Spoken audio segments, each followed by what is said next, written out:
অবকাঠামোগত উন্নয়নের মাধ্যমে ইতিহাস ও ঐতিহ্যে সমৃদ্ধ বাংলাদেশ ধীরে ধীরে অনেকটা পথ এগিয়ে গেছে। রাজধানী হওয়ায় স্বাভাবিকভাবেই দেশ জুড়ে দিনবদলের এই হাওয়ায় সবচেয়ে বেশি সান্নিধ্য পেয়েছে ঢাকা। ছোট ভূখণ্ডে আকাশ সম জটিলতা নিয়ে প্রায় 400 বছরের পুরানো শহরটি বিশ্বমানের সভ্যতার সঙ্গে তাল মেলানো শুরু করেছে। ঢাকার পূর্বাঞ্চল 300 ফিট সড়ক যেন বজ্রকণ্ঠে সেই ঘোষণাই দিচ্ছে। উপশহর গড়ার লক্ষ্য নিয়ে দেলে সাজানো এই বিস্তীর্ণ অঞ্চলটি ইতিমধ্যে দক্ষিণ পূর্ব এশিয়ার অন্যতম দৃষ্টিনন্দন এক্সপ্রেসওয়েতে পরিণত হয়েছে। খুব শীঘ্রই উদ্বোধনের অপেক্ষায় থাকা নতুন এ মাইলফলকের ব্যাপারে চলুন বিস্তারিত জেনে নিই। সংশ্লিষ্ট নকশায় 335 ফিট হলেও কুড়িল থেকে কাঞ্চন ব্রিজ পর্যন্ত 12.5 কিলোমিটার দীর্ঘ এক্সপ্রেসওয়েটি এখন আগের নামে পরিচিত। মূলত পোস্ত বরাবর 300 ফিট সড়ক নির্মাণ প্রকল্পের সূচনা লগ্ন থেকে 300 ফিট নামটি প্রশংসিত হয়। এখন কুড়িল থেকে সড়কটি 14টি লেন বিভক্ত হয়ে ভালু ব্রিজ পর্যন্ত 6.5 কিলোমিটার চলে গেছে। 14টি লেনের 8টি এক্সপ্রেসওয়ে এই পথে দ্রুতগামী যানবাহনগুলো ঢাকার বাইরে থেকে যাওয়া আসা করবে। বাকি 6টি হলো সার্ভিস রুট, যেগুলোতে স্থানীয় গাড়িগুলো চলাচল করবে। তারপর ভালু ব্রিজের পর থেকে কাঞ্চন ব্রিজ পর্যন্ত 6 কিলোমিটার সড়কটি 12 লেনে বিভাগ হয়েছে।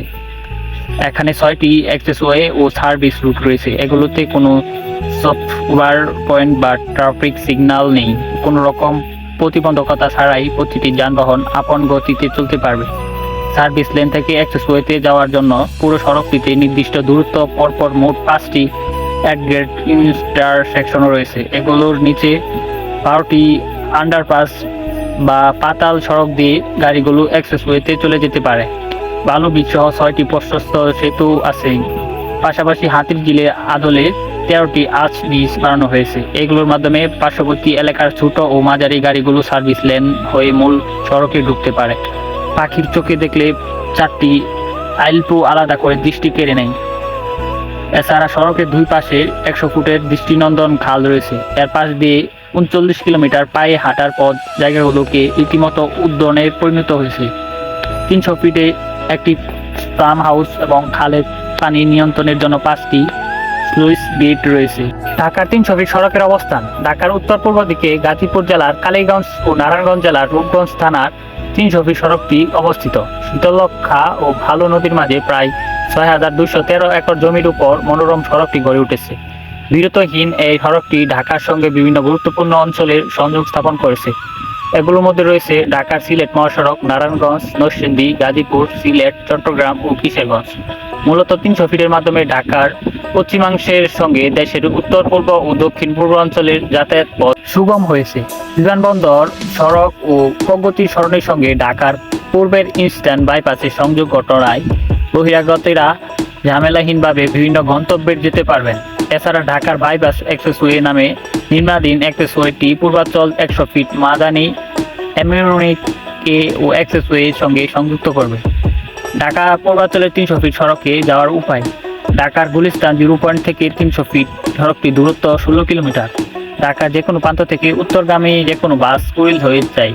কুড়িল বাস থেকে নেমে নারায়ণগঞ্জ বা নরসিংদীগামী বাসে করে কাঞ্চন ব্রিজ পর্যন্ত যাওয়া যেতে পারে। এছাড়া সিএনজি বা বাইক করে 300 ফিট ঘুরে আসা যাবে। ব্যক্তিগত গাড়ি থাকলে ভ্রমণের আনন্দটা আরেকটু বাড়িয়ে নেওয়া সম্ভব হবে।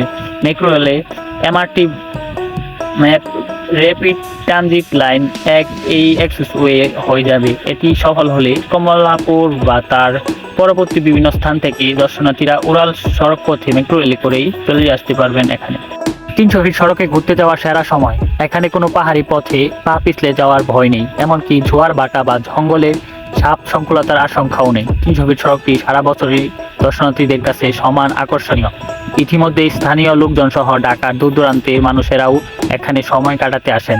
তবে ভালো ও শীতলক্ষা নদীর সৌন্দর্যটা উপভোগ করতে চাইলে বর্ষাকালে অর্থাৎ জুন জুলাইয়ের দিকে আসাই শ্রেয়।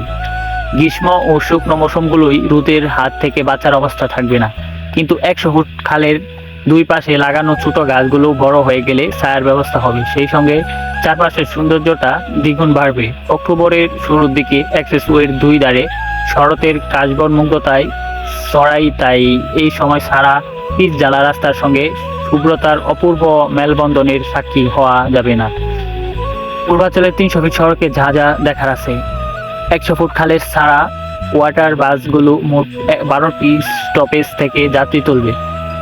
ব্যস্ত জীবনের সব ক্লান্তি ভুলে যাওয়ার জন্য খালের দুই পাশের পায়ে হাঁটা পথে কিছুটা সময় যথেষ্ট। এমনকি নিরাপত্তার দেয়ালগুলো যেন নিজেদের মতো করে সুব্রাদনের কাজে অংশ নেবে।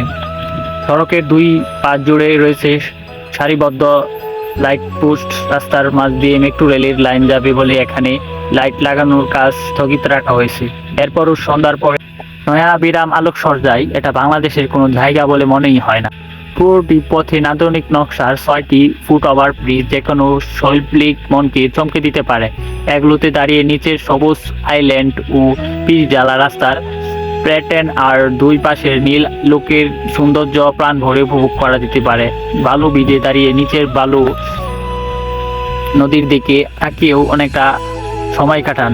নদীর উপরে ভিজগুলোর বাইপাস রাস্তা ধরে নিচে নেমে অনেকেই নৌকা ভ্রমণ করেন। এছাড়া এক্সপ্রেসওয়েতে কুড়িল থেকে কাঞ্চন বিচ পর্যন্ত যেতে মাত্র 7 থেকে 10 মিনিট সময় লাগে। তাই ঢাকার কাছেই একদিনের ভ্রমণের জন্য উপযুক্ত একটি জায়গা। পূর্বাচল 300 ফিটের আশেপাশের দর্শনীয় স্থান। এখানকার সবচেয়ে জনপ্রিয় স্থান হচ্ছে নীলা মার্কেট। বালু বিচ পার হয়ে ইন্টারসেকশন বা ইউদুব দিয়ে ঢানেই নীলা মার্কেট। খাবারের দোকান ও ছোট শিশু পার্ক মিলে পুরো জায়গাটি প্রায় মেলার মতো হয়ে থাকে। এখানকার হাঁসের মাংস দিয়ে চিতই পিঠা, গরম মিষ্টি সহ বালিশ মিষ্টি বেশ প্রসাদী খাবার। এছাড়াও সম্পষ্ট মিষ্টি ভাজা, মাছ সহ বিভিন্ন ধরনের বাঙালি খাবারও রয়েছে। কাছাকাছি জায়গায় গ্রাম্য ঘরনায় বিভিন্ন ধরনের রেস্টুরেন্ট গড়ে উঠেছে। উদরপূর্তির পাশাপাশি এসব রেস্টুরেন্টে ঘুরে বেড়াতেও ভালো লাগে। এছাড়া শরৎকালে ভোলানাথপুর কবরস্থানের রাস্তায় কিছুটা ভিতরের দিকে গেলেই চোখে পড়বে কাশফুলের রাজ্য। কাঞ্চন বিচ সংলগ্ন শীতলক্ষা নদীর ধারে বেশ কয়েকটি রিসোর্ট ও বিনোদন পার্ক আছে। ঢাকার বাইরে থেকে এলে বা এখানে রাত্রি যাপনের ক্ষেত্রে এই রিসোর্টগুলো দারুণ অভিজ্ঞতা দিতে পারে। কাঞ্চন বিচ থেকে সিটি বাইপাস দিয়ে 1 কিলোমিটার ভেতরে গেলে হাতের ডান দিকে পড়বে জিন্দা পার্ক। পূর্বাঞ্চলের কাছাকাছি নারায়ণগঞ্জ জেলার এ পার্কটি পরিবার বন্ধু বান্ধব নিয়ে সময় কাটানোর জন্য দারুণ